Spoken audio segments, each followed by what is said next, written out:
Boa noite a todos, sejam todos muito bem-vindos ao bate-papo do projeto Constelar, bate-papo sistêmico. E antes de apresentar o nosso convidado, eu quero explicar um pouco do que se trata o projeto. É um projeto que eu e a Gisela iniciamos no começo do ano, com o objetivo de levar o conhecimento sistêmico para mais pessoas. Então, a gente começou com constelações em grupo, presenciais, e depois acabamos ampliando essa atuação com workshops e, nesse momento agora, com um bate-papo sistêmico com professores, mestres e colegas da constelação. E hoje temos a honra de ter aqui o professor Renato Chambertati. Boa noite a todos. O coração hoje bate bem forte, porque é uma alegria enorme ter aqui o nosso querido mestre. Para mim, antes de conhecer o nosso professor, essa palavra era vaga, no sentido de alguém que me guiasse, que me iluminasse, que me levasse para um caminho de luz. E foi exatamente isso que eu encontrei no nosso professor. Ele não somente me ensinou toda a filosofia do Bert, mas fez isso de uma forma muito amorosa, muito conectada, muito sensível e tocou minha alma profundamente. Então, hoje eu sei o que é realmente ter um mestre e é um presente enorme tê-lo aqui hoje, nesse bate-papo, nesse projeto que a gente iniciou, eu e o Bruno, e apresentá-lo para tantos amigos, parentes, alunos dos nossos workshops que estão aqui presentes. Nós tivemos mais de 300 inscrições, então é muita gente que veio conhecê-lo e colegas, claro, que já conhecem e vieram ouvi-lo. Então, eu quero agradecer a sua generosidade, professor, por estar aqui hoje, trazendo o seu conhecimento, e quero apresentar a todos que estão aqui nos ouvindo o professor, doutor, médico, palestrante, professor da Hering, constelador e pioneiro das constelações familiares no Brasil, trabalha com isso há mais de 20 anos, professor Renato Chambertati. Seja bem-vindo, professor. Gratidão. Boa noite, Gisela. Boa noite, Bruno. Antes de mais nada, muito obrigado pelo convite. É um prazer estar aqui com vocês e especialmente para falar sobre um tema tão importante, né? Os relacionamentos, os casais. Muito apropriado pela data. Amanhã é o dia onde os casais celebram o amor. Então, é um tema muito apropriado para esse momento, não só pelos casais que celebram o amor, mas também pelo amor que é vivido, o quanto ele é necessário nesse momento ser vivido na humanidade, né? Então, muito obrigado pelo convite, é um prazer estar aqui. E muito boa noite a todos que estão nos ouvindo. Obrigado por vocês estarem, mesmo que virtualmente, tudo isso cria um campo maravilhoso, onde de uma forma ou de outra todos nós estamos conectados. Portanto, é uma honra, um prazer estar aqui. Gratidão, professor. E já que o tema é relacionamento, casais, amanhã, Dia dos Namorados, a gente pergunta então para o senhor, né, se o senhor puder falar um pouco como se dá a formação dos casais, né, as implicações, quais são os pilares do sucesso para que um casal, quando se encontra, tenha uma relação bem-sucedida ou não, ou até mais além, né? O que seria o bem-sucedido, se não o que é o certo para quando eles convivem? Então, segundo o olhar sistêmico, se o senhor puder falar um pouco para a gente. Uhum. Bom, esse tema é um tema que me fascina. É um tema que eu venho me dedicando há muitos anos, olhando para isso, especialmente porque eu acredito que o amor entre duas pessoas que se encontram é a base de tudo, né? A família é a base de tudo. Na verdade, é dentro desse sistema familiar que nós chegamos, né, nessa vida, né, pelo amor entre duas pessoas. Portanto, isso é a base da vida, isso é a base de tudo, tudo parte desse ponto, né? Uhum. E olhar, é lógico que podemos ter um olhar para esse tema sobre vários ângulos, sobre vários aspectos, mas olhar para isso de forma sistêmica, eu acredito que é uma forma que contempla muitas dimensões das relações e de como elas acontecem e como isso acontece. Então, eu gostaria de começar falando que, primeiro, é, só os imperfeitos se relacionam, né? Aqueles que estão em busca, aqueles que estão imperfeitos, aqueles que são incompletos. Antes de mais nada, as relações, além de ter esse aspecto romântico, que na maioria das vezes as pessoas se relacionam, o relacionamento ele está a serviço de muitas outras funções na vida, e isso só é possível porque nós somos imperfeitos, porque nós somos incompletos. E isso pode ser vivenciado, especialmente quando as pessoas se encontram, né? Se conhecem, e é como se subitamente algo ficou completo. Especialmente quando os casais se conhecem e iniciam uma relação amorosa, a sensação que se tem é essa sensação de que eu encontrei algo que faltava na minha vida. Algo se completa, algo ficou mais pleno. Portanto, se eu busco, se eu tenho essa sensação ao encontrar o outro, é porque exatamente eu sinto que eu não estou completo e eu preciso do outro para sentir essa plenitude. E, de fato, isso é uma coisa que acontece, ou para alguns casais, por longos períodos, às vezes por uma longa vida, e para outros casais por um determinado tempo. Portanto, essa plenitude que acontece quando os casais se conhecem, ela vai entrando num processo muito profundo de, de dinâmicas. O que significa isso? Nós, como indivíduo, nós fazemos parte de uma família e temos valores, crenças, necessidades, temos uma educação, e a outra pessoa também pertence a outra família, que muitas vezes tem outras dinâmicas, outras dificuldades, outras necessidades, outros valores. E, portanto, cada um de nós somos muito fiéis, inconscientemente, por amor aos nossos valores e à nossa família. Então, quando esses casais se encontram, nada disso aparece num primeiro momento. Só se vive essa coisa mágica que é o encontro de duas pessoas, onde elas, ao se ver, elas querem estar juntas. Elas sentem necessidade de estar próximas uma da outra. E estar longe é uma sensação que, como se estivesse faltando algo. Então, acontece uma coisa química mágica que ninguém sabe explicar precisamente, mas é uma coisa química. O nosso corpo reconhece essa pessoa e quimicamente algo acontece nisso. Então, no início, tudo é maravilhoso, tudo é perfeito, porque na nossa alma a gente reconhece naquela outra alma algo que é necessário para mim e vice-versa. Então, o nosso corpo reage a isso, né? Com todas as sensações comuns pertinentes a quem ama, a quem se apaixona. Porém, aí começam a surgir dinâmicas, né? Onde essa relação ela começa a ganhar profundidade, outras dimensões, né?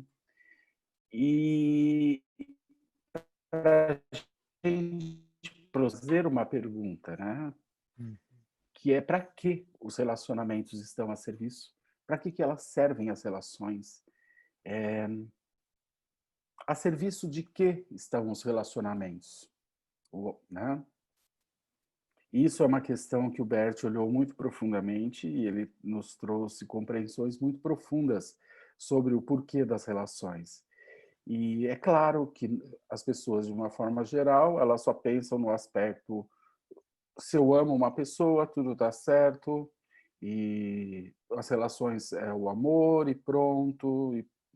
Mas, na verdade, não é bem assim que as coisas acontecem. Na verdade, as relações, elas têm funções, três grandes funções muito importantes na vida do ser humano. Elas cumprem uma função. E mesmo as pessoas não tendo consciência disso, isso está atuando. Portanto, existem três grandes motivos pelo qual as relações acontecem e ao qual elas estão a serviço. O primeiro deles não é romântico. O primeiro motivo, e é realmente o primeiro, o que precede, é o que atrai as pessoas, não é o amor, e sim é o sexo, a procriação. Então, o sexo e a procriação, elas têm precedência ao amor. Na verdade, é essa atração, é por essa via que normalmente as pessoas se sentem atraídas, por instintos muito básicos, instintos muito primários relativos à procriação. Isso é aquilo que atua mais primariamente dentro das relações, antes mesmo de existir o amor. Antes mesmo desse amor poder florescer, se aprofundar e se ampliar. Portanto, o sexo e a procriação, ela precede a tudo isso, e esse é um dos primeiros motivos pelos quais as relações estão a serviço. O segundo motivo das relações existir está relacionada a nós vivenciarmos o amor. O amor é algo mágico que acontece e que permite que as pessoas permaneçam unidas. O que significa isso? Quando eu amo uma pessoa, eu quero estar próximo dessa pessoa. Eu quero estar junto com essa pessoa. Eu projeto um futuro com essa pessoa. Eu penso em ter filhos, ou eu penso em construir algo, ou eu penso em morar junto. Então, de uma forma geral, o amor é aquela força, aquela coisa mágica que permite que os casais, diante das dificuldades entre as partes, permaneçam juntos. O que significa isso? Valores e crenças, a outra também tem outros valores e crenças. No começo tudo é maravilhoso, mas conforme a relação vai se aprofundando, agora vai se começar a vivenciar essas diferenças. E via de regra, uma das partes pensa o meu jeito é certo, a outra parte diz não, o meu jeito é certo. Então agora começam os conflitos. E para que ambos permaneçam juntos, isso só acontece quando, diante do conflito, se chega num acordo e uma das partes, ou ambas as partes, têm que abrir mão de algo para poder permanecer junto. Então, o amor é aquilo que propicia, diante da dificuldade, que nós permaneçamos juntos. E dessa forma, nós ampliamos a nossa capacidade e a nossa forma de ver o outro e as famílias e as relações. Portanto, o amor é essa coisa mágica que permite que as pessoas, mesmo nas dificuldades, não se afastem, permaneçam juntas. E então, o amor nesse momento ele se amplia. Ou seja, ele aceita algo diferente daquilo que eu tenho como certo ou como errado. Então, o amor está a serviço disso. Está a serviço de ampliar a minha capacidade de aceitar o diferente. Esse é o segundo motivo pelo qual as relações existem. É eu ampliar a minha capacidade de aceitar o diferente. E o terceiro motivo, e mais sutil e mais profundo, que normalmente as pessoas não têm consciência, é que eu busco no outro e na família do outro, inconscientemente, soluções para as minhas questões e dificuldades pessoais e para as questões e dificuldades da minha família. E vice-versa. O que significa isso? Significa que as famílias, por gerações, muitas vezes, elas vão passando por processos onde vai se perdendo algo essencial. Por exemplo, se perde em algumas famílias, não se fala sobre gratidão. Algumas famílias não se fala sobre troca. Cada um pensa só em si. Ou seja, as famílias durante as gerações e por todas as suas histórias, elas vão passando por muitas dificuldades e essas dificuldades elas vão sendo transmitidas inconscientemente através de um campo mórfico. E quando nós nascemos nessa família, quando nós entramos nessa família com o nosso nascimento, nós somos banhados e todas essas dinâmicas dos nossos antepassados atuam em nós. Então, as relações, elas estão a serviço de curar essas dinâmicas que, por algum motivo, geraram problemas, conflitos, dificuldades, limitações dentro dessa família, ou mesmo doenças. Então, essa terceira função das relações, ela atua com um objetivo muito sutil exatamente para isso, para curar essas dinâmicas que vêm de ambos os lados e todas as famílias têm. Portanto, quando a gente olha para tudo isso é só bem resumidamente, porque tem muitos outros aspectos. Mas quando nós olhamos para esses três temas, a gente vê que não tem muito romantismo nisso. As relações, elas, mesmo que as pessoas não tenham consciência, isso está atuando. Estão lá profundamente atuando. Então, quando eu acredito pessoalmente que existe quando as pessoas se encontram, ocorre uma reação química na alma. Essas pessoas, elas se reconhecem. Então, isso que parece ser uma coisa muito romântica, no fundo, talvez seja uma coisa química e energética. É como se, quando eu conheço uma pessoa no meio de uma multidão, eu não consigo tirar o olho daquela pessoa, o meu corpo reage àquilo. Então, eu nunca nem conversei com a pessoa, mas na minha alma, algo já está borbulhando. Isso significa o quê? A minha alma reconhece que naquela alma existe algo que completa e cura algo em mim. E a outra pessoa, a mesma coisa. Portanto, fica algo inevitável. É interessante. Até estava comentando que era a pergunta que estava me vindo, isso eu já trouxe, que era: amar é uma decisão ou é uma reação? E aí, acho interessante essa fala. Primeiro é uma reação. Isso. Primeiro é uma reação, porque é algo incontrolável. Aliás, a gente vê em muitos casais, eles se sentem profundamente atraídos, mas ao contrário de uma pessoa que está disponível para o amor e que se entrega a isso, algumas pessoas não estão disponíveis, e podemos falar mais tarde sobre isso, por motivos muitos. Algumas pessoas não estão disponíveis para o amor. Porém, quando elas encontram alguém que é uma pessoa que acrescentaria algo a ela, a primeira reação não é dizer sim isso, é lutar contra isso. Ela se defende. Então, muitos casais, eles começam a vivenciar essa força de atração com conflitos, com brigas. Eles se repelem um ao outro, porque eles percebem que a presença do outro incomoda profundamente. Algo acontece na sua alma e isso incomoda. Então, nem todas as relações elas começam por um desejo de estar próximo. Algumas relações elas acontecem exatamente por querer fugir daquilo. Aquilo é uma ameaça, aquilo irrita, deixa a pessoa nervosa, descontrolada, gera sensações dentro dela que perturbam. Portanto, é uma reação química, não tenho dúvida, e nós somos tomados por isso, mas também envolve uma decisão. Também envolve uma decisão. Muitas pessoas não se entregam ao amor, por exemplo, né? E tem motivos atrás disso. Então, eu concordo com isso que você disse.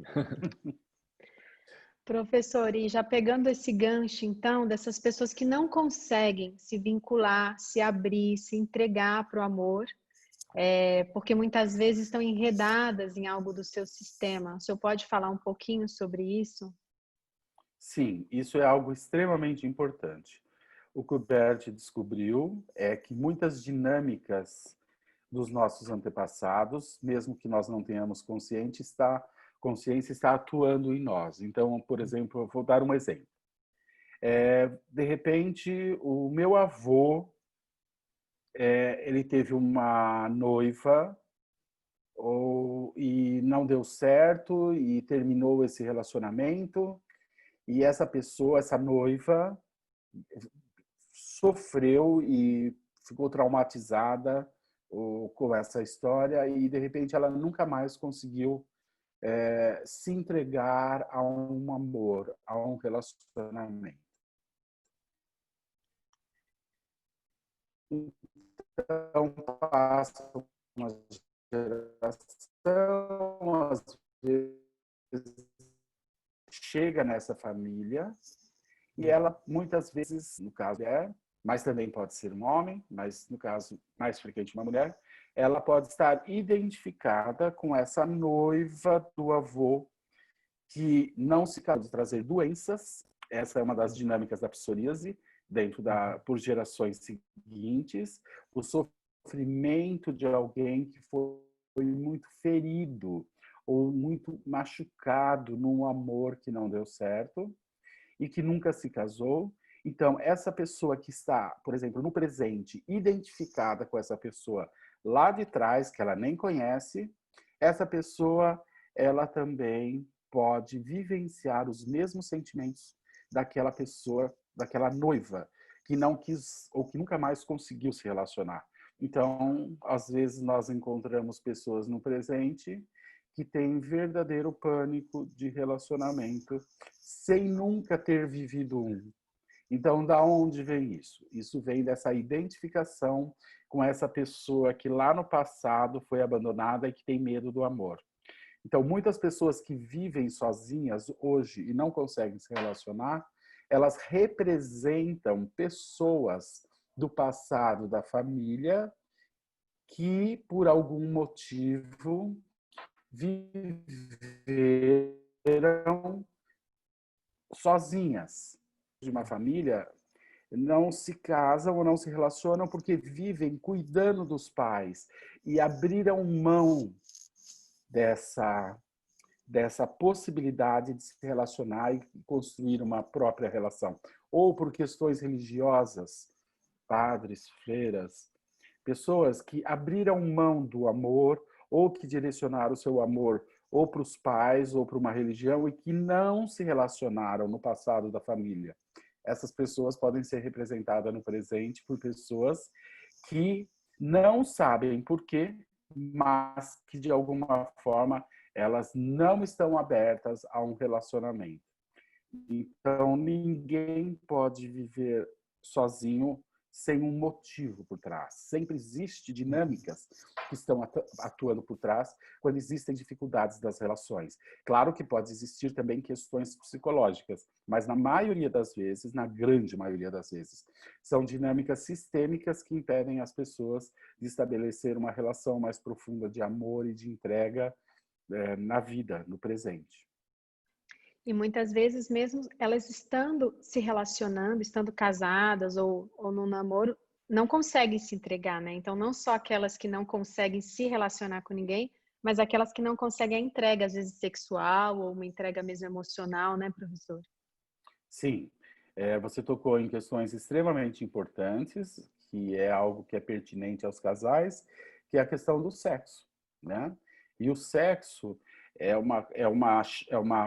uma parte importante das relações. E o que as pessoas não sabem é que a sua sexualidade é fruto de uma história da sexualidade de toda a família. Então, muitas vezes uma pessoa ama a outra, ela se entra num relacionamento e muitas vezes até se casa, mas ela tem muita dificuldade de se entregar mais profundamente a esse amor ou se entregar profundamente ao sexo. E muitas vezes ela não tem consciência de que isso é tudo consequência de dinâmicas complicadas e complexas, sistêmicas que vêm dentro da família, né?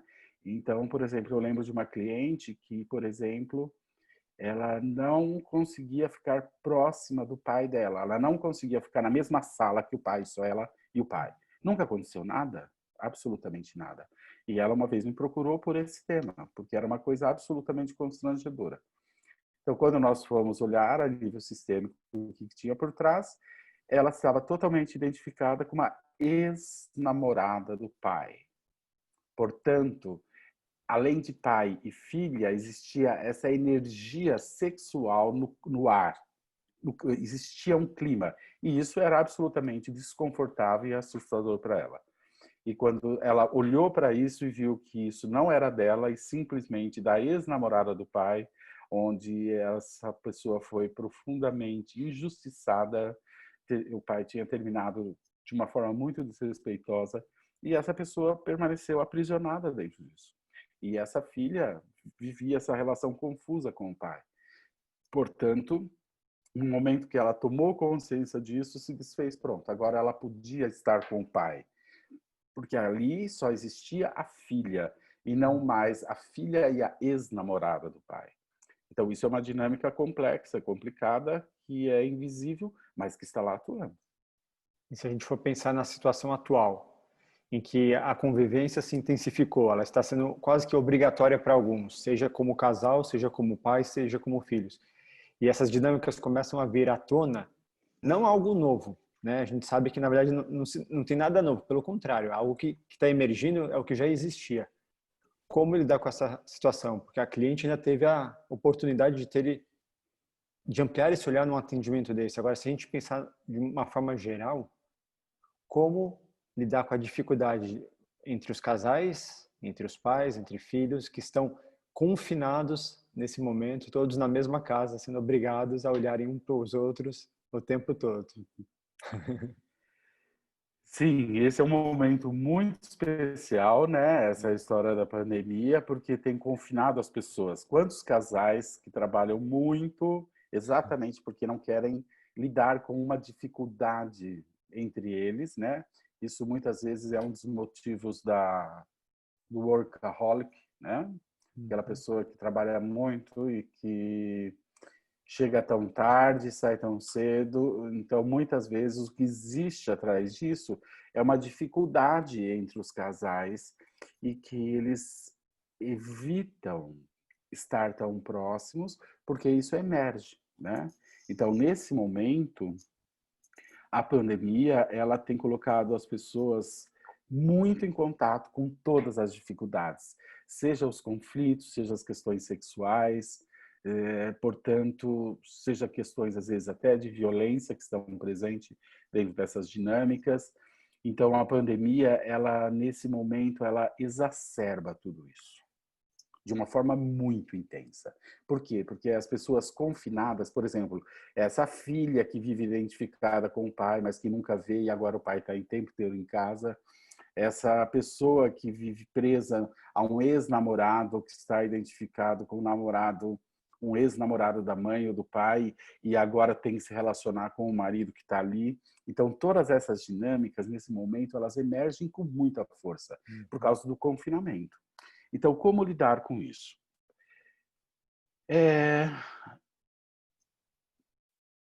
Antes de mais nada, a gente deve reconhecer que é difícil. E quando isso emerge, né, dentro das relações, a primeira coisa que eu diria não julgue um ao outro, antes de mais nada. Olhe para si, olhe primeiro para suas dificuldades. E não também se julgue, porque também não se trata disso, né? Quando nós percebemos um conflito, seja em nós ou com o outro, a primeira coisa a gente não deve julgar o outro e não devemos também nos julgar, e sim olhar mais profundamente o que está acontecendo, qual é a dificuldade. E muitas vezes a pessoa precisa buscar ajuda. Outras vezes, quando a pessoa faz de forma humilde e também com coragem esse mergulho para dentro de si e reconhece muitas vezes esse medo de se entregar, reconhece uma dificuldade de se entregar, embora ama muito o outro, mas tem essa dificuldade. Então, muitas vezes, se essa pessoa, ao fazer esse mergulho para dentro, com coragem, com humildade, ela começar a se abrir, compartilhar com o parceiro ou com a parceira sobre essas dificuldades, então essa dificuldade, esse conflito, ele une as pessoas, porque como existe um amor ali, e quando existe esse amor e uma das partes se abre, se expõe nas suas dificuldades, nos seus medos, nas suas inseguranças, a tendência é que a outra parte pode acolher. Agora, se eu tenho uma dificuldade, eu acuso o outro por essa dificuldade, então isso gera um conflito, porque o outro vai se defender. Ele não quer se sentir o culpado por isso. Portanto, quando emerge todas essas dificuldades, o grande segredo seria, ao invés da pessoa falar do outro, ela olhar para dentro de si e tomar responsabilidade sobre todas as sensações que emergem diante dessa situação. E muitas vezes, quando ela fala de si, sem acusar o outro ouve, apoia e juntos, muitas vezes, eles podem dar um passo, podem caminhar. Porque uma das formas de se ganhar essa profundidade na relação é ampliar essa confiança, essa entrega. E se expor é um dos elementos necessários para que essa confiança ou para que essa entrega se amplie. Então, essa é uma dica. E, às vezes, os casais precisam de ajuda. Ou individualmente, ou como casal, eles podem obter algum tipo de ajuda. Eles podem buscar uma ajuda para olhar para algo que eles não têm consciência e que, mesmo se amando, tem algo que atua ali dentro da vida do casal, né? O desafio é falar na primeira pessoa, né? Como eu me sinto quando algo acontece ou algo não acontece, e não sair jogando as pedras do outro lado. Sim. E outra coisa, paciência. Muita paciência. A paciência é um ato de sabedoria, de confiança, de fé, que nos permite estar diante de algo. Não sabemos do que se trata, mas quando nós confiamos que algo vem à tona, quando nós confiamos nesse amor e temos essa consciência de que eu faço parte da relação, que nunca é o outro o problema, uma relação é feita de dois. Portanto, todas as dificuldades que são vividas ali está relacionado a essa dinâmica, uma gangorra, né? E, portanto, um dos segredos disso é você não reagir, né? Você ter paciência e usar esse tempo para se ver, olhar para as suas questões, olhar para dinâmicas que muitas vezes estão se repetindo dentro da família. E hoje a gente já sabe suspeitar de que pode existir dinâmicas sistêmicas dentro da família que impede essa troca mais profunda entre um casal que se ama, mas que muitas vezes tem dificuldade de se entregar mais profundamente, seja de confiar e compartilhar as suas dificuldades, ou seja, nas questões sexuais. Portanto, olhar sistemicamente é compreender que atrás de uma dificuldade existe um motivo, existe um porquê, e não só existe um motivo, um porquê, mas também pode-se caminhar, se curar isso dentro da relação.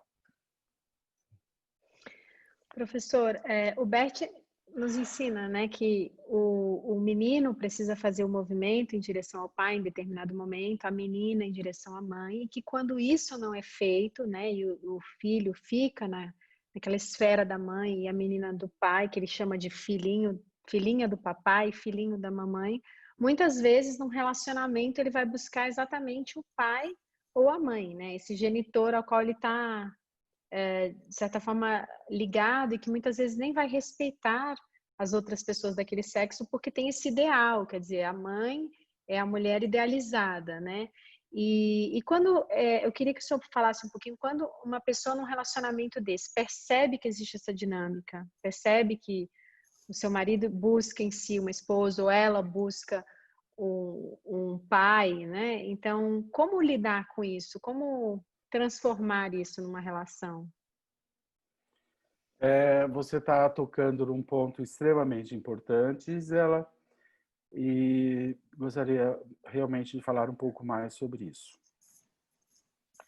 Sobre o filhinho do papai, né? E a filhinha do papai e o filhinho da mamãe.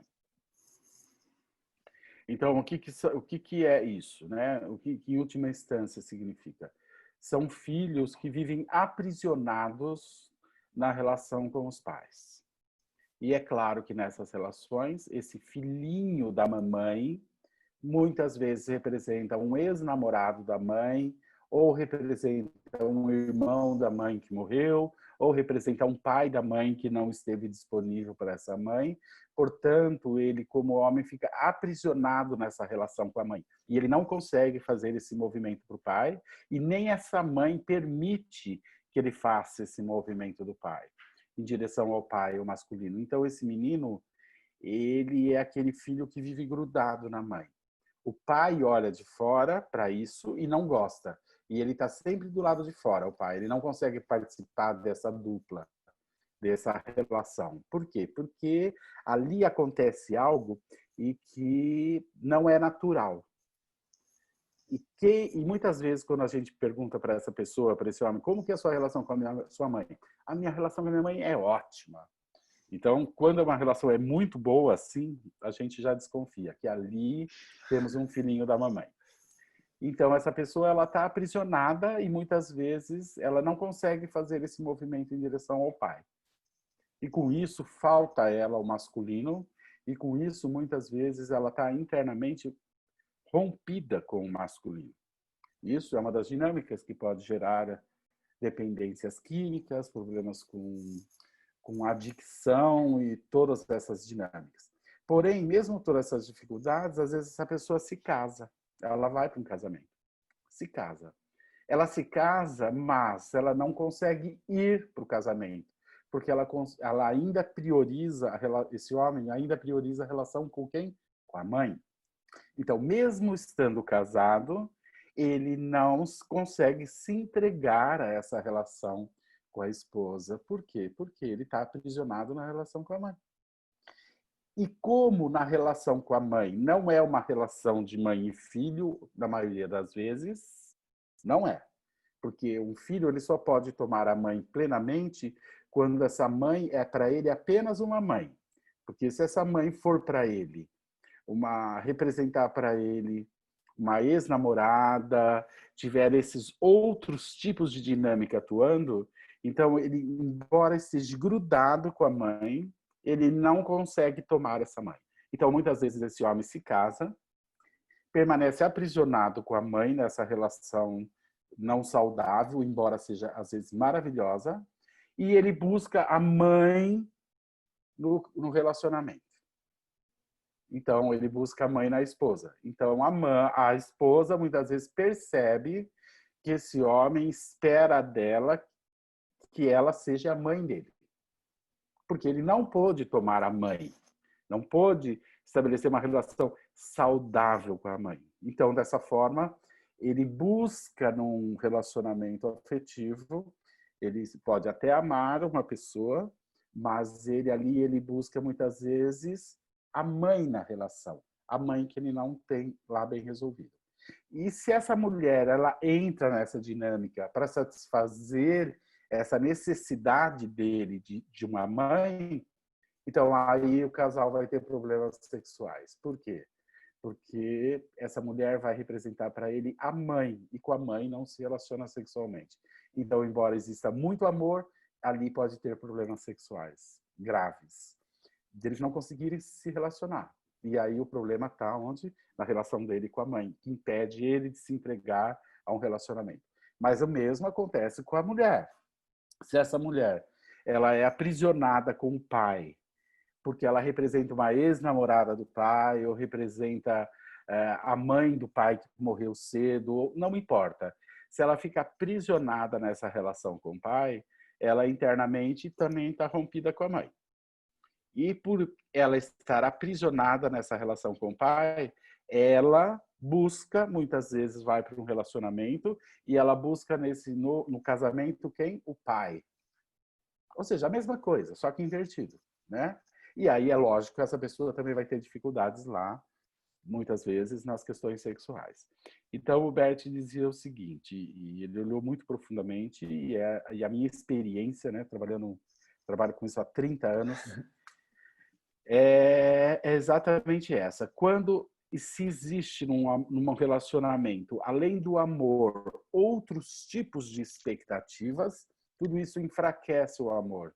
Tudo isso tira a força do amor. Então, se eu busco numa relação o meu pai ou a minha mãe, isso, mesmo amando essa pessoa e querendo dela que ela ocupe ou dê aquilo que os pais não deram, e a outra pessoa entra dentro dessa dinâmica, tudo isso vai ser sentido e muitas vezes reflete nas dinâmicas sexuais do casal. Então, tudo aquilo que é vivido junto com o amor, que vai além do amor, isso tira a força da relação. Necessidades financeiras, ou porque eu busco o pai, ou porque eu busco a mãe, ou por mudar de classe social, ou para buscar ali o irmão ou a irmã que morreu. Tudo aquilo que nós acrescentamos ao amor, que não é pertinente do amor, isso enfraquece a relação. Não é que é impossível dessa relação acontecer. Não, ela acontece. Mas ela vai surgir dentro dessa relação sintomas, dificuldades, que são uma denúncia de que tem algo que precisa ser resolvido. E é aí que entra aquela função que eu falei, aquela terceira função dos relacionamentos. Então, o meu problema que vai emergir na minha relação com o outro, quando eu vou olhar mais profundamente, eu vou encontrar algo que ficou mal resolvido no passado da minha família.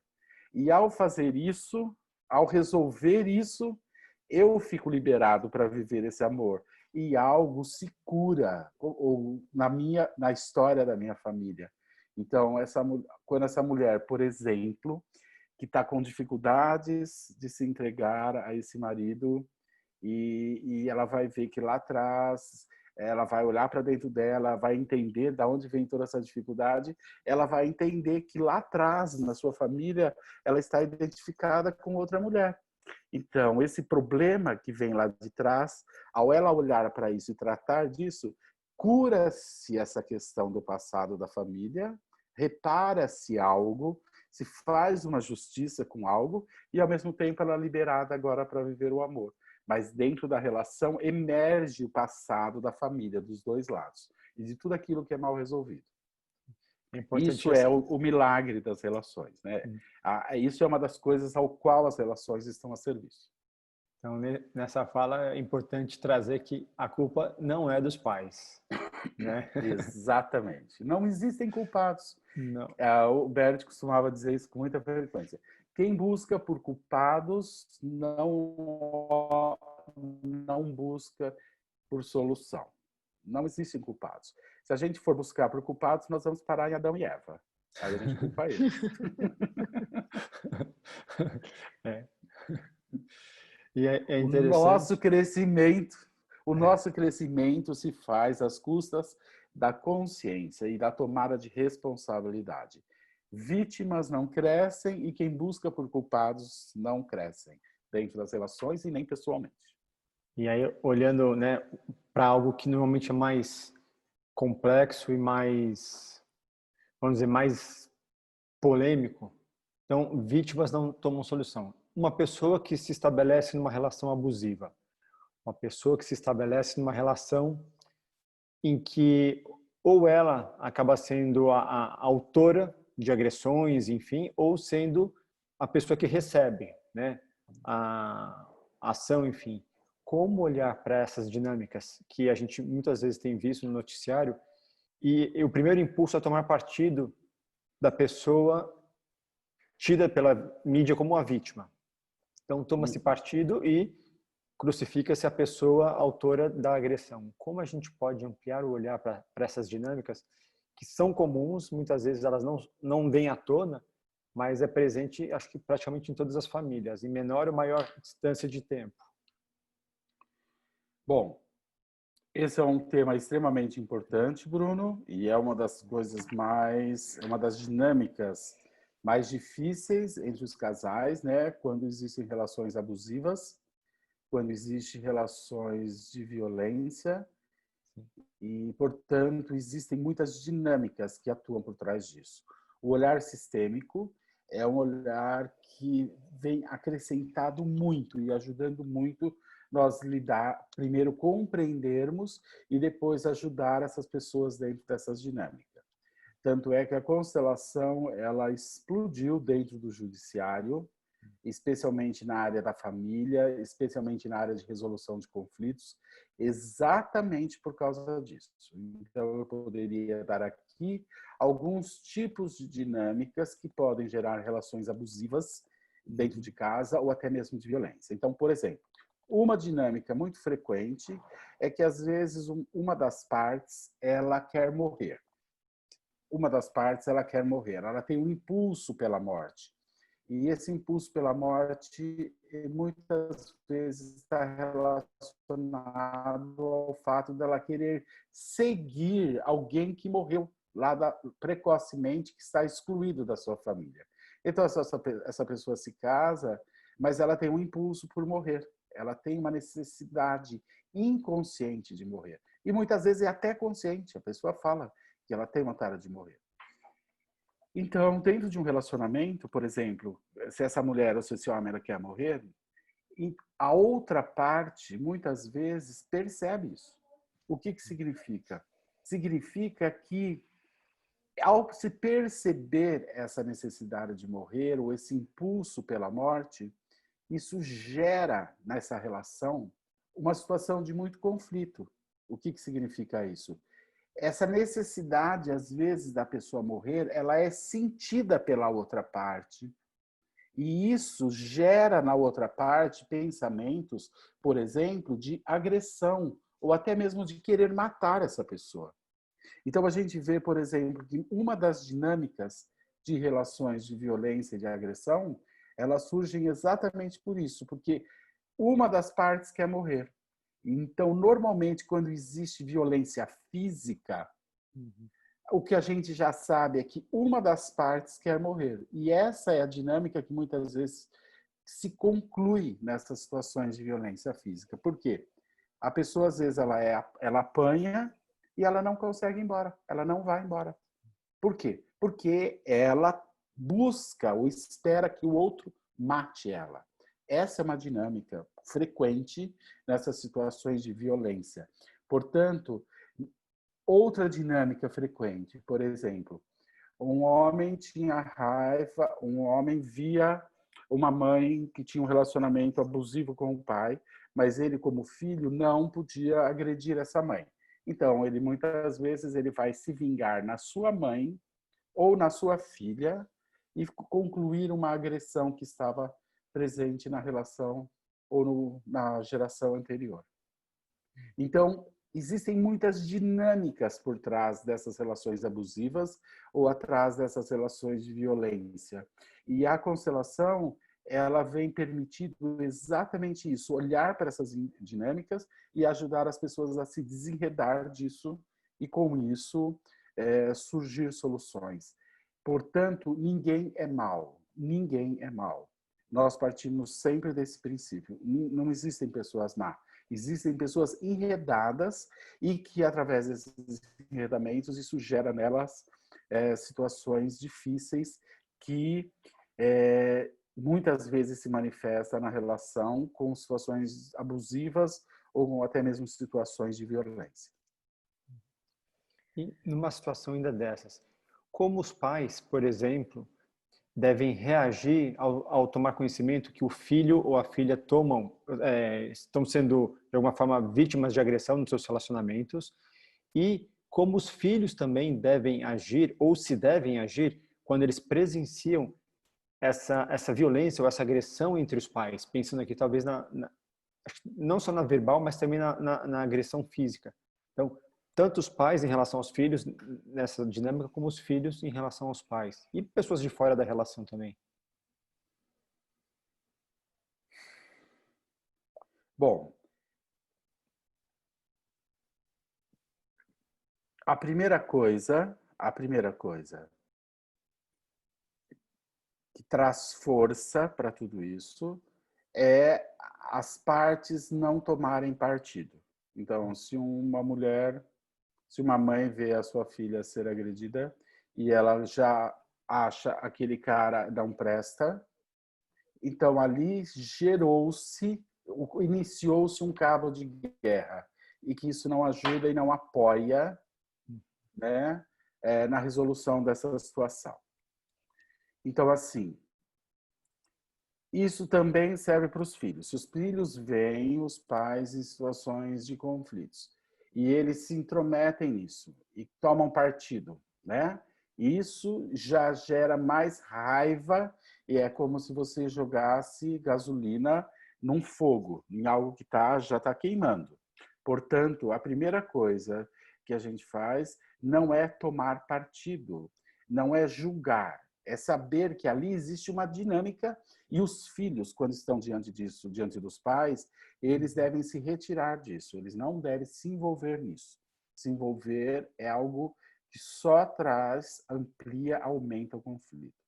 Quando os pais veem os seus filhos envolvidos nesse tipo de relação, aí já é uma ordem mais natural, os pais poderem olhar para isso. Mas também ajuda quando esses pais não condenam a outra parte e pegam o seu filho como vítima. Ajuda quando esses pais podem ouvir esses filhos e ajudar eles a entender por que ele sente essa necessidade ou para quê. A melhor pergunta é para quê. Para que ele sente essa necessidade de permanecer numa relação onde ele é abusivamente agredido ou qualquer coisa assim. Então, os pais podem fazer isso em relação aos filhos. Os filhos não podem fazer isso em relação aos pais. Os pais têm esse direito pela ordem, mas os filhos não podem se intrometer na relação dos pais. Professor, e a gente tem algumas perguntas também das pessoas, dos participantes, e tem uma a respeito do ciúme excessivo, da possessividade. A que isso está a serviço, né? A resposta que eu vou dar a isso, as pessoas não vão gostar. Pode dar. Mas uma pessoa muito ciumenta é uma pessoa muito ciumenta, uma pessoa que vive envolta nessa dinâmica de ciúmes, é uma pessoa que quer ir embora do relacionamento. Essa é a resposta.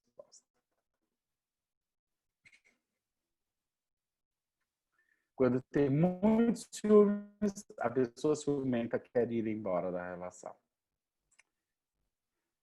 Eu sei que isso assusta as pessoas, eu sei que isso pode imediatamente gerar uma reação muito forte, mas essa é uma observação muito profunda acerca da dinâmica dos ciúmes.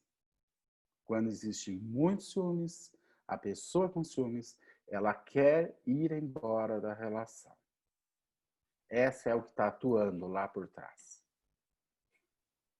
Só falo isso nesse momento. E deixo isso para reflexões. E tem uma outra pessoa que perguntou lá atrás, no momento que o senhor explicava, né, esses emaranhamentos, enredamentos, a ex-noiva do seu avô e tudo mais, ela pergunta, e como se desemaranhar se a história foi um segredo de família, né? Então, se o senhor puder falar um pouquinho sobre essa questão do segredo, de onde você pode ou não pode ir, enfim.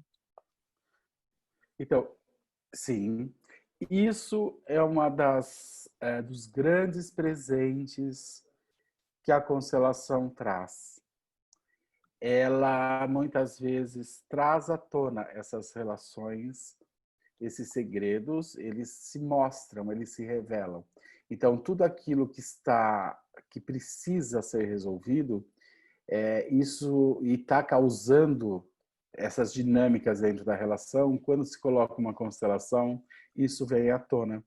Então, muitas vezes, a gente pergunta para a pessoa, a gente vê que existe um enredamento dela com o pai, ou com a mãe, ou com o ex-namorado, isso traz sintomas dentro das relações. E a gente pergunta e muitas vezes a pessoa não sabe. E quando você coloca a constelação, isso imediatamente emerge.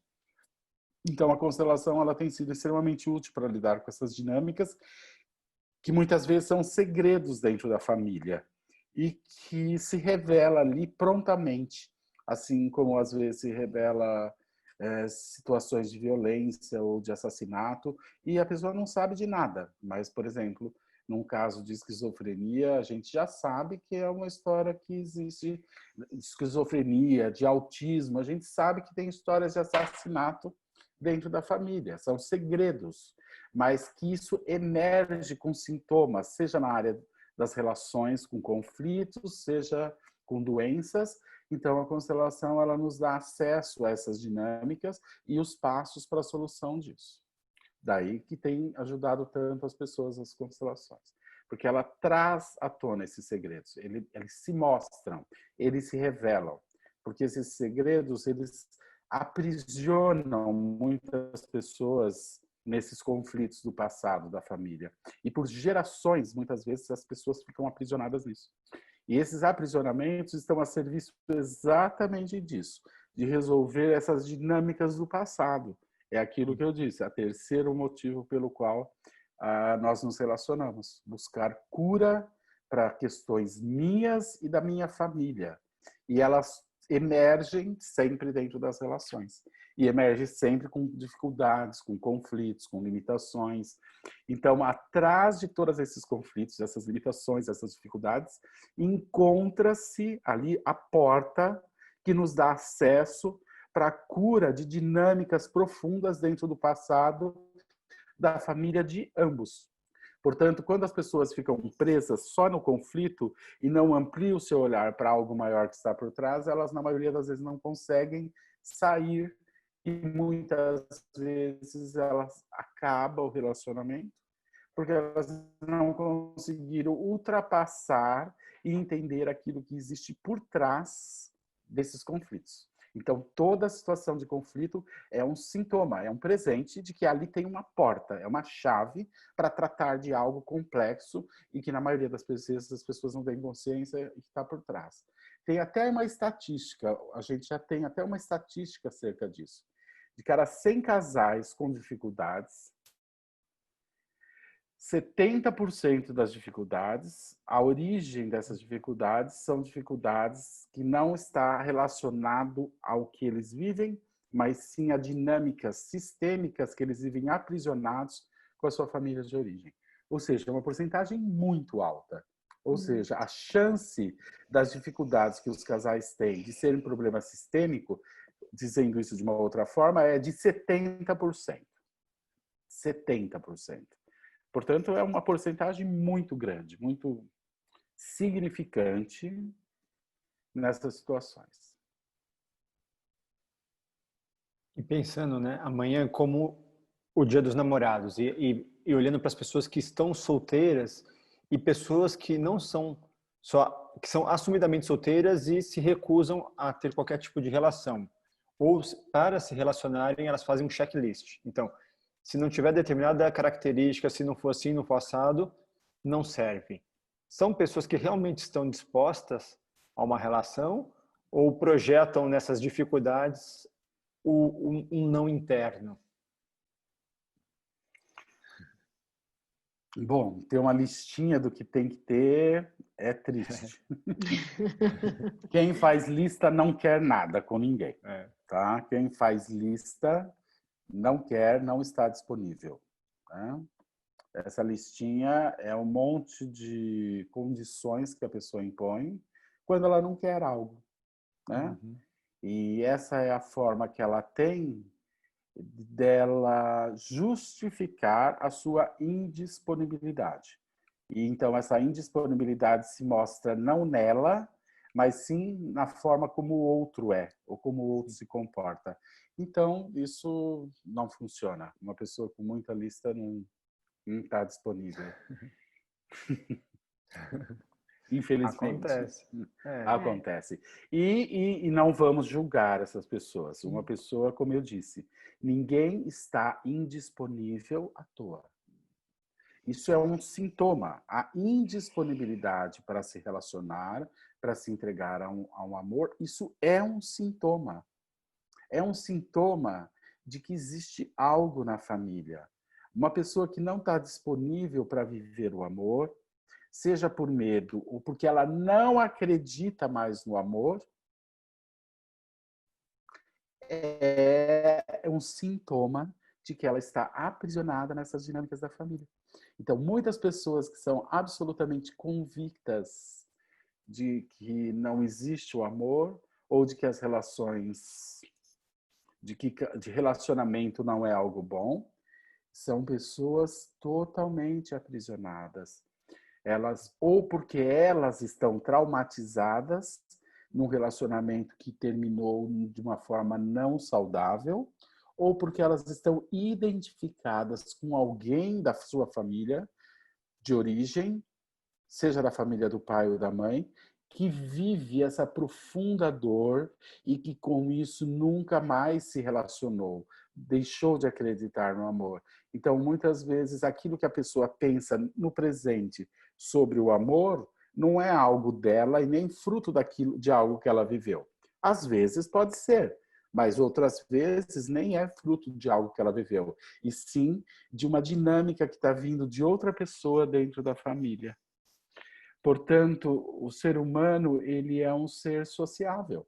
Ele precisa, para o seu crescimento, as relações afetivas, especialmente as relações amorosas, é aquilo que mais traz crescimento na vida do ser humano. Porque o outro espelha, e nessa entrega da relação, o outro está sempre espelhando essas dinâmicas mal resolvidas de ambos os lados. É esse o famoso espelho. O que o espelho faz? Ele mostra algo a você. Por exemplo, nós não podemos olhar para o meio das nossas costas. Atrás, nós não temos, existem muitos pontos que são cegos a nós. E a relação faz exatamente isso. Ela nos mostra aqueles lugares que a gente não consegue ver. Ela expõe aquelas dificuldades, aquelas limitações que nós não temos consciência. Por isso, e esse é um dos motivos pelo qual os relacionamentos existem, é para nos auxiliar não só no nosso crescimento pessoal e cura de nossas questões pessoais, mas também nos dá acesso a tratar e curar dinâmicas que estão presentes dentro da nossa família. E o amor é esse elemento que permite que quando todas essas dificuldades surjam, e elas surgem através de conflitos, o amor é esse elemento que faz as pessoas permanecerem juntas. E que por mais que existam dificuldades, elas vão ter que olhar para algo que vai além para conseguir permanecer. Senão elas vão embora. E muitas vezes elas não suportam aquilo e vão embora. E muitas vezes o relacionamento também acaba. Também é importante saber disso. É muito comum tudo que se inicia ter um fim. Né? E ao contrário também dessa coisa romântica, existem várias dinâmicas extremamente importantes que têm que ser avaliadas, porque os relacionamentos acabam. E quando o relacionamento acaba, é importante, muito importante, que o casal se separa. Mas a questão é, quando acabou de fato o relacionamento? Ou quando se está evitando e apenas fugindo de se dar um passo, de se crescer dentro da relação. Sim. Então, assim, isso é uma questão importante. Desculpa. E, professor, dentro desse tema da indisponibilidade, né, tem uma pessoa que comentou que ficou viúva muito jovem e porque viveu um amor tão pleno com o falecido, passa o resto da vida sem conseguir ter uma relação sexual ou afetiva, se entregar. Então, se o senhor puder falar um pouco sobre isso também.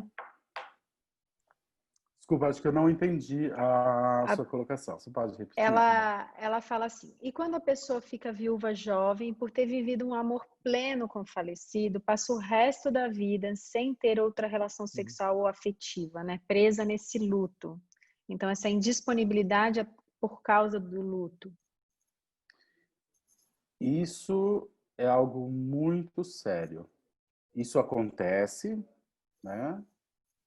E é algo sério, porque assim, uma pessoa que não sai do luto, ela aprisiona os mortos. O morto não pode ficar em paz. Então, assim, antes de mais nada, é importante ter essa noção de que uma pessoa, o luto é muito importante de ser vivido, mas também o luto precisa ser concluído. E quando uma pessoa não conclui esse luto e ela nunca mais se entrega a ninguém por causa dessa pessoa, então isso é uma pretensão. E isso não só aprisiona, como muitas vezes é um sintoma de que essa pessoa ela quer morrer. Ela quer ir junto. E muitas vezes, essa é a dinâmica que está por trás. Uma pessoa que não consegue sair do luto significa muitas vezes ela quer morrer. Ela não está mais interessada pela vida. Ela não se permite mais que a vida vá adiante. Então, são dinâmicas que têm que ser olhadas, mas ninguém vive aprisionada nisso. É lógico que tem muito amor. É lógico que pode existir muito amor, mas esse amor, muitas vezes, é um amor, quando esse amor ele é direcionado para alguém que morreu, muitas vezes isso aprisiona a pessoa nesse interesse pela morte. É interessante porque isso é atemporal, né? O senhor comentou previamente, quando não houve a despedida, não houve a relação, né? Assim, não houve a separação. E até existe uma teoria, não sei se é do Bert, que eu já ouvi falar, que existe o amor à primeira vista, a segunda vista e a terceira vista. E esse amor à terceira vista seria a despedida. E muitas vezes a relação termina, se existe a separação de corpos, mas as pessoas permanecem vinculadas. E até uma das perguntas aqui do Q&A coloca isso. Como olhar para essas questões, para esses relacionamentos que ficaram pendentes no passado? Isso traz essa indisponibilidade para o futuro. Quanto mais pessoas eu tenho aprisionadas ou que eu estou retendo atrás, menos espaço ou disponibilidade eu tenho para uma nova relação. Sim. Eu quero falar algo importante acerca disso. Nós temos uma capacidade limitada de nos entregar ao amor. O que significa isso? Significa que, num primeiro amor, todos nós estamos enredados em questões da família, isso é um fato, não existe exceção acerca disso. Por quê? Porque nós fazemos parte de uma família que vem de muitas gerações e sempre existem problemas. Portanto, isso é um fato. Mas, originariamente, quando a gente vai se entregar e viver o primeiro amor, a gente tende a se entregar a isso plenamente, tá? Caso isso não dê certo e esse casal se separa com respeito, ou seja, essa separação é consentida de ambas as partes, as pessoas podem se agradecer e se despedir dentro da relação, né? E essa pessoa agora ela pode ir para um próximo relacionamento e ela tem uma capacidade de restabelecer uma nova relação. Agora, se ela termina uma relação e isso fica mal resolvido, o que significa? Estão separados, mas não podem se ver, não se despediram com respeito, não conseguem desejar algo de bom um para o outro, né, na separação. Então, uma parte desse 100% fica aprisionado ali. Ou seja, vamos dizer que 50% da disponibilidade dela de se entregar a uma relação fica aprisionado numa relação mal resolvida. Então, ela vai para uma próxima relação só com 50% de disponibilidade para se entregar. Então, ela vai viver uma outra relação, mas ela não vai estar inteira. Uma parte dela está aprisionado nos traumas, nas dores e tudo aquilo que ficou mal resolvido na relação anterior. Nessa próxima relação, que ela só vai com 50% de disponibilidade, se isso não dá certo, isso também fica mal resolvida, ou seja, nessa segunda relação, já vai ser mais fácil para ela se separar do que foi da primeira relação, onde ela estava 100% disponível. Nessa que ela só está 50% disponível, vai ser mais fácil para ela se separar. E se ela se separa, isso é mal resolvido, então 50% da primeira, mas vamos dizer 50% da segunda, só se torna 25% disponível para a próxima relação. Ou seja, na terceira relação, onde ela vive uma relação com um passado mal resolvido, ela está pouco disponível para aquela relação, 25%, 10%. O que significa isso? Significa que essa relação ela tem pouca consistência. Mesmo existindo amor, não existe profundidade. Portanto, isso se reflete na facilidade da despedida. Ou seja, você vai se separar muito mais facilmente, essa relação vai ter muito menos força do que a sua primeira relação. E o Bert diz, depois de 3, 4 relações mal resolvidas, essa pessoa não está mais disponível ao amor. Ela não acredita mais no amor. Ela não está mais disponível. Ela entra e sai das relações sem ter nenhum tipo de envolvimento significativo, sem conseguir criar vínculos, sem conseguir nada disso. Portanto, existe uma limitação na capacidade de se relacionar. Existe. E isso se torna uma marca nessa crença de que não é possível mais se relacionar, não existe mais essa entrega, e isso é passado para os seus descendentes? Isso pode ser passado também para os descendentes, exatamente. Essa dor, essa descrença no amor está relacionado a dores, ou pessoal da pessoa, ou de outra pessoa dentro da família. E, portanto, essa crença ela é transmitida por gerações. Tomar as dores. Professor, Exatamente. e nesse contexto assim de novos relacionamentos, né, novos casamentos, porque tem perguntas aqui nesse sentido de o que fazer para dar certo, né? Então, não sei se o senhor pode falar um pouquinho sobre isso. Quando você casa e a pessoa já tem filhos, você também tem os seus, quer dizer, qual que é né? O que fazer para que Esse isso tema a seja gente poderia ficar saudável? dias esse tema. Mas vamos lá. Existem alguns segredos para os relacionamentos dar certo. Então, assim, existe um tripé que permite as relações dar certo. As relações não dão certo por acaso. O sucesso das relações não é ao acaso. Existe determinado ordens importante para o relacionamento dar certo. Então, a primeira delas, tem que ter amor. Se não existe amor, não existe aquela coisa que permite que o casal, diante da dificuldade, permaneça junto. Então, sem amor, não é possível. Então, tem que ter amor. Mas ter amor não basta. Isso é uma ilusão, achar que quando tem amor, basta. Então, a segunda coisa, tem que ter um bom equilíbrio de troca. Porque é a troca entre essas partes que gera, cria e aprofunda os vínculos. Ou seja, se tem amor, mas não tem um bom equilíbrio de troca, isso afasta o casal, isso desequilibra a relação. Portanto, tem que ter amor e também tem que ter um bom equilíbrio de troca, porque é a troca que permite a criação e aprofundamento do vínculo. Mas ter amor, ter troca, mas não ter respeito, também coloca em risco a relação. Portanto, a outra parte do tripé é o respeito. O que é o respeito? É a capacidade que eu tenho de olhar e aceitar o outro como o outro é. É eu ter respeito pelo outro, pela história do outro, e por tudo que o outro viveu e pelas diferenças. Então, esse é o tripé que rege as relações. Tem que ter amor, tem que ter um bom equilíbrio de troca e tem que ter respeito.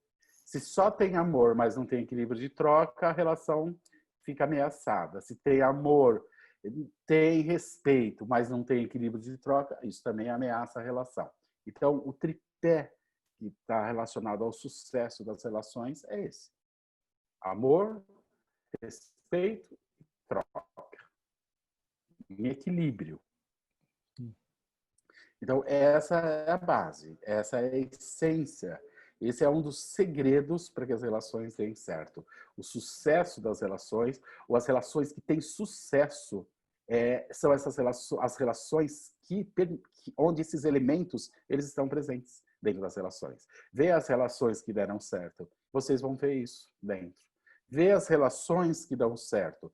Eu não estou dizendo que as relações não têm conflitos. Os conflitos fazem parte do processo de aprofundamento do amor, os conflitos fazem parte da evolução de cada um dentro da relação, os conflitos fazem parte dessas curas que nós buscamos em nós e nas famílias.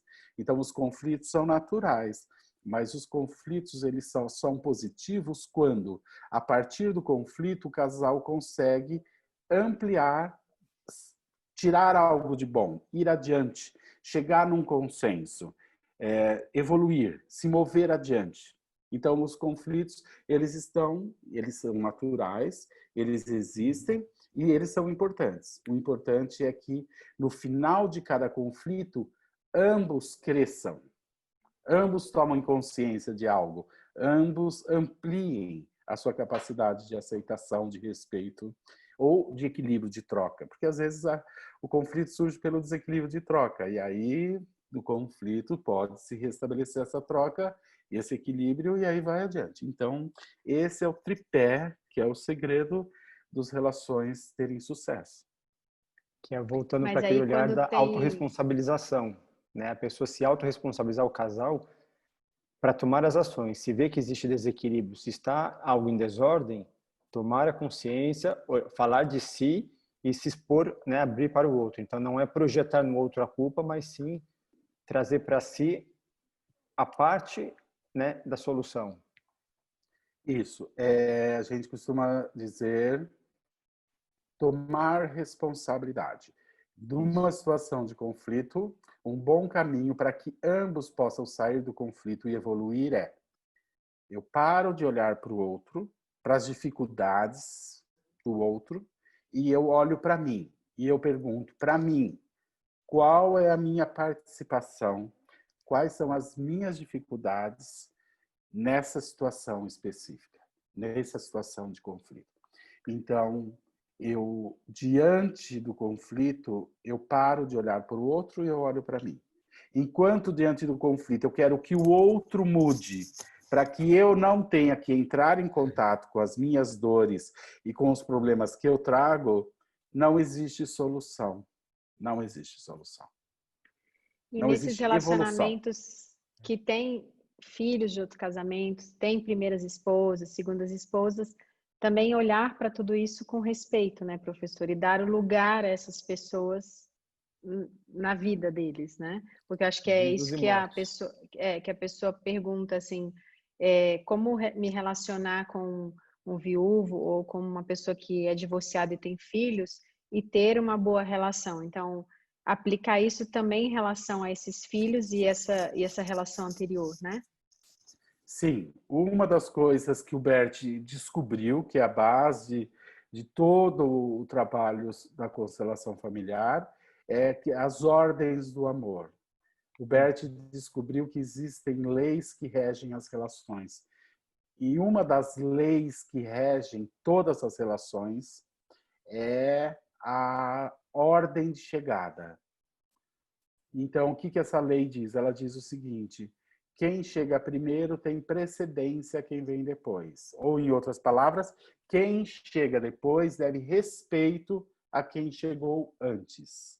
Então, quando uma pessoa já foi casada e agora ela se separa, ou ela se relaciona com alguém que já foi casado, que teve filhos, se essa pessoa que chega depois não respeita respeita a pessoa que chegou antes, ou aquilo que chegou antes, os filhos do primeiro casamento do outro, ou não respeita que ele já teve uma história anterior, tem pouca chance de dar certo. Por quê? Porque faz parte da vida do outro toda a sua história. E se eu não respeito e quero ter o primeiro lugar, essa relação não dá certo. Só dá certo essas relações quando a quem vem depois respeita quem chegou antes e reconhece que eu só estou tendo essa possibilidade dessa relação às custas do sofrimento de uma relação anterior que se findou, que acabou.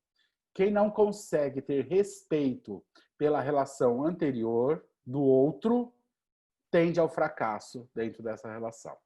Tende ao fracasso. Porque eu não posso ir ser feliz às custas do sofrimento do outro.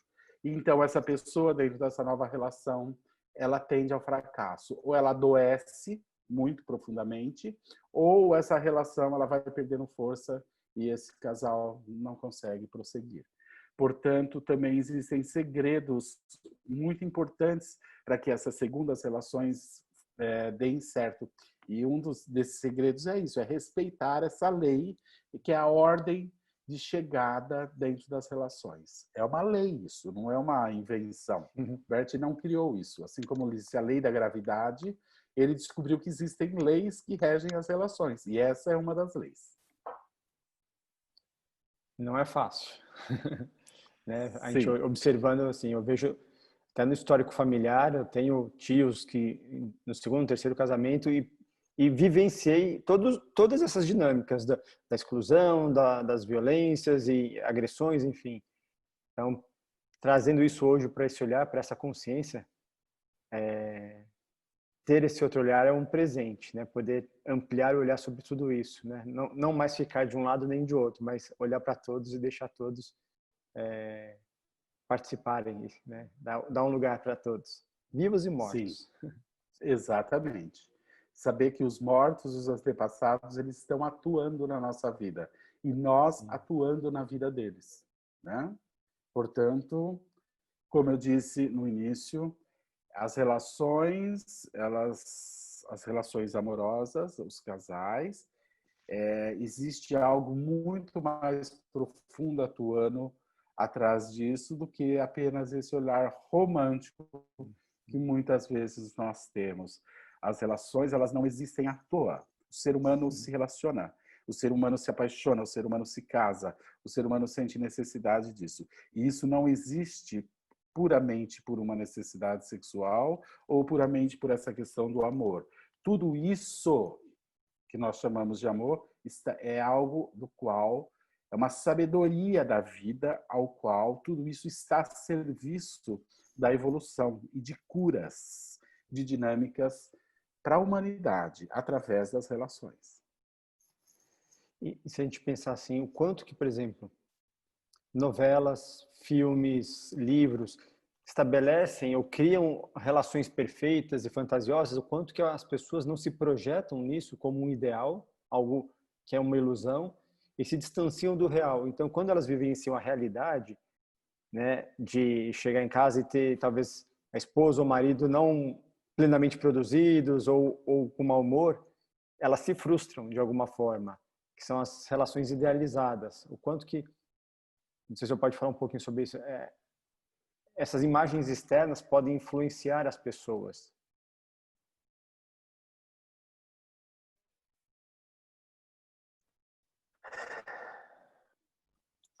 A frustração é algo bom.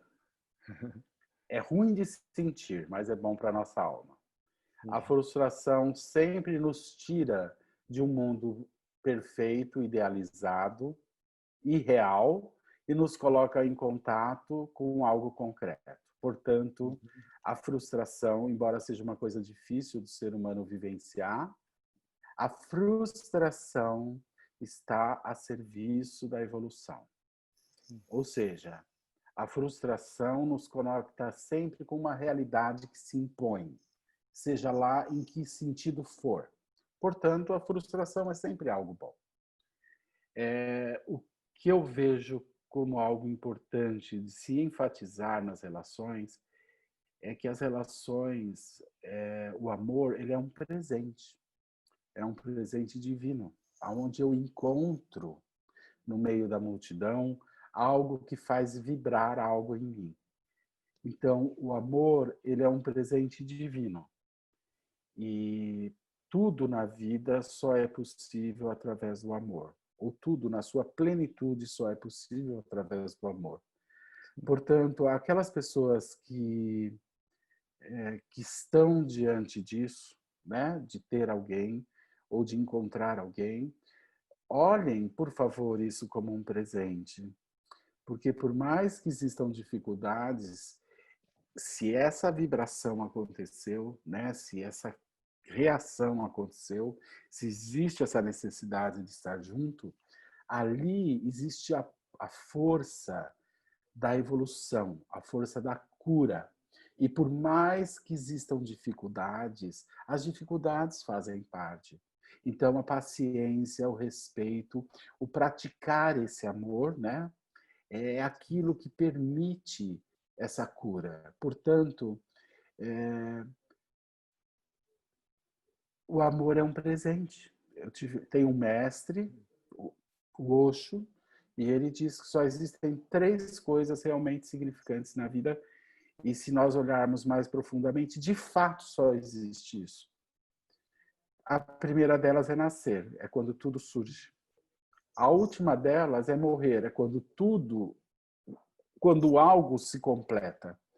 E entre esse nascer e morrer, só existe uma coisa de relevante e que dá sentido e que faz a vida ter sentido e valer a pena. E essa coisa chama amor. Vivenciar o amor. Portanto, o amor, ele está a serviço de muitas coisas. Ele está a serviço de curas. Não só para o indivíduo de doenças, de dificuldades emocionais, mas ele está a serviço de curas das famílias e se ele está a serviço de curas na família, ele está a serviço de curas e de evolução da humanidade. Portanto, aquilo que atua na essência, atrás de tudo e que movimenta tudo, é o amor. O Bert chama isso de amor do espírito, né? Essa força criativa que movimenta tudo, e ela é baseada no amor. O que atua nela é o amor. Portanto, eu sei que é um pouco piegas, talvez redundante, e parece até quase que fantasioso falar do amor e da importância do amor dentro das nossas vidas. Mas tudo está relacionado ao amor. Tudo. O amor tem muitas dimensões, né? E, portanto, ele tem muitas caras, ele se mostra de muitas formas. Mas o amor é aquilo que está por trás de tudo. Eu, como médico, o que ajuda as pessoas na cura é o amor. Não existe algo mais eficiente do que o amor na cura de qualquer doença. Muitas doenças incuráveis, teoricamente, pela medicina tradicional, quando se é acrescentado o amor de forma saudável, as pessoas se curam. São os verdadeiros milagres. Eu estou cansado de ver isso. Uma pessoa chega com um problema numa consulta e nós olhamos para isso com amor. Ajuda essa pessoa a olhar para isso com amor no seu próprio corpo. Ela sai dali sem a dor, ela sai dali sem um sintoma que levou ela ali. Isso tem uma atuação mais rápida do que o remédio.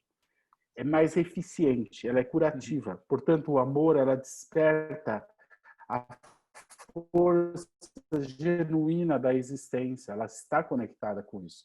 Portanto, aquela pessoa que tem um amor, ela tem um presente na mão. Mas, às vezes, as pessoas também jogam fora esses presentes, né? Conhece aquele ditado, dar pérolas aos porcos, né? Às vezes, damos pérolas aos porcos, que as mastigam e não dão o mínimo valor para isso. Sim, então, é muito importante valorizar o amor. É muito importante valorizar. O amor é a coisa mais preciosa da vida. É o que movimenta tudo. Decisões.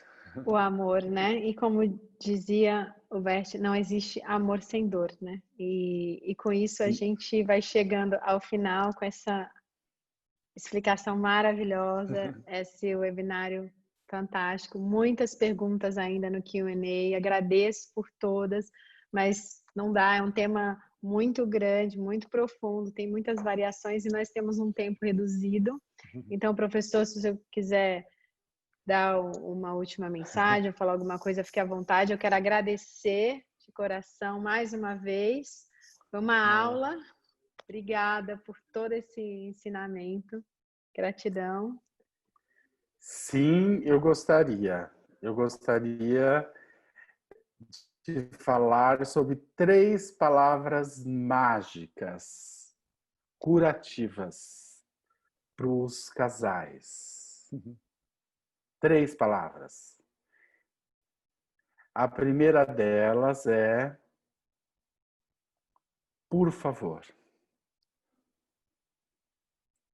Uma pessoa pedir ao outro, ao casal, por favor.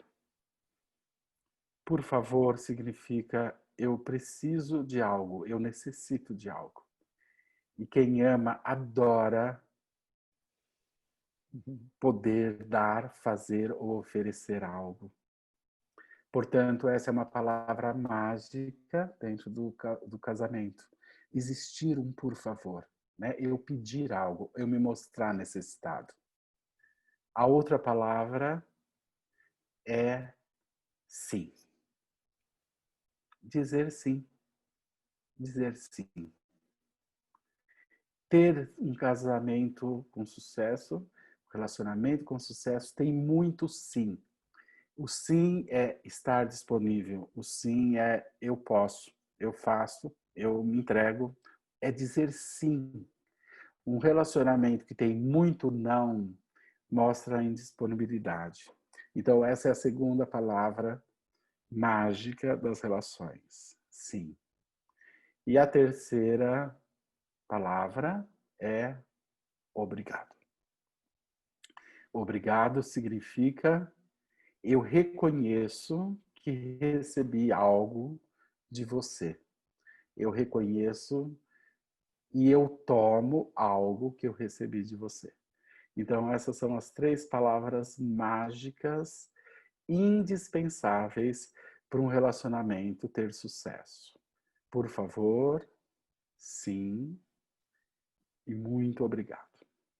E é assim que eu gostaria de terminar o nosso encontro. Também agradecendo a vocês por essa oportunidade de estarmos juntos e eu agradeço as perguntas e essa interação e obrigado a todos. Foi um presente estar aqui com vocês. Gratidão, professor, pela oportunidade, pela disposição, Desejo a todos tudo de bom e boas celebrações amanhã a todos. A todos. Gratidão, Boa agradecemos a celebração a todos os todos. participantes e uma boa noite a todos. Boa noite e um feliz Dia dos Namorados amanhã. Yes, feliz Dia dos Namorados. Boa noite. Celebrem. Boa noite.